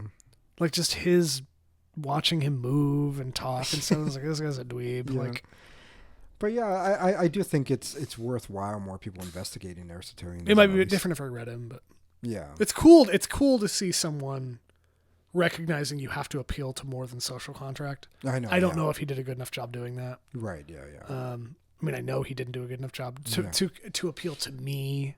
Yeah. And yeah, to you. Yeah. I think there's more work that could have been done and should be done, but in general, I think a lot of his criticisms are proper. So what do we say to anarchists? Get your metaphysics in order. Right? That sounds so cocky, but yes. No, I mean seriously, it's like you have to understand why something is good. Does that sound cocky? Get your metaphysics in order. just like figure out what your metaphysics are. Yeah. Yeah, in general, yeah. I think beyond social contract. I think you have to know why something is good in itself. That if somebody's going to keep on bringing up the notion of human rights or the non-aggression, the natural question is, why is being aggressive bad? It's like, if you cannot answer then they would say, because it violates your self-ownership. And it's like, okay, but why do I own myself? Yes, exactly. And that's what I mean. Is that if you cannot answer just basic questions that a 5-year-old would ask you, I would say that sounds cocky. Yes. No, I was just being realistic. No, I understand. Is that yeah, like it's like you said I was cocky. If I were to say a proposition and a 5-year-old to ask me why, and I can't answer that, I would say then I do not know why, or I do not have any legitimacy to claim that proposition as true, because I can't answer a fundamental basic question. They ask me why, I should be able to answer it. And I think that kind of intellectual honesty is good for good for you to understand, and then good for articulation for others. My next advice would be stop allowing people under your umbrella who don't agree with you about anything except practical issues. You can't. That's not how it works. Like how so? Like what would happen? Just the huge, the bottom unity thing. It's the silliest phrase I've ever heard. Bottom unity. It was essentially like who is allowed in your school of anarchy or libertarianism? Like who do you agree? Like what kind of fundamental agreement do you have to have with someone to allow them into your tent? It's like, well, any of them. Like it's a political theory. You can't. Have you seen Requiem for a Dream? Yes. That's what I think about. It was like ass to ass. Bottom unity. Yeah, the double-sided dildo. But anyways, okay. I don't know. Yeah, I would say make up new phrases for things that don't annoy me. Yeah. Because when we appeal to God, we're not appealing to like a new God that we're just like, oh, we're just going to take this. It's like, this is what people meant for it. Yeah. It's a different thing. Yeah. Appealing to tradition is wrong. Yes. It's a fallacy. I get it. But like, yeah. You don't, it's aggression. You can't just take the word. Right. Yeah. And just expect everybody to kind of know what you mean. And then the other thing, I guess, would just be like, accept that war is inevitable. Okay. Yeah. Okay. Don't. This is going to piss a lot of people off, but you know. Where that war is inevitable? No, just the whole episode. Oh. Is it really? I thought we were being like nice and good. I don't know. Pissed a lot of people off covering Polya for no reason, so. Oh yeah, I felt like we were a little more aggressive with that one. Well, yeah, because it was dumb. Yeah. This Waste one- of time. 35 hours of Yeah, I audiobook. know. Anyway. At least this one wasn't a waste of time. I don't think it was. No, it's a good Yeah, lecture. yeah, It was a good like, lecture series. I was able to formulate my issues better Yeah. over the last week or And 2 it was weeks. coherent. Like he actually made arguments and tried to synthesize certain things, not just spout out examples of the beautiful boy. Yeah. Anyway, do you have any more to say? No. Do we conclude anything? We're not anarchists, and we're not going to be. So stop asking. Okay, bye.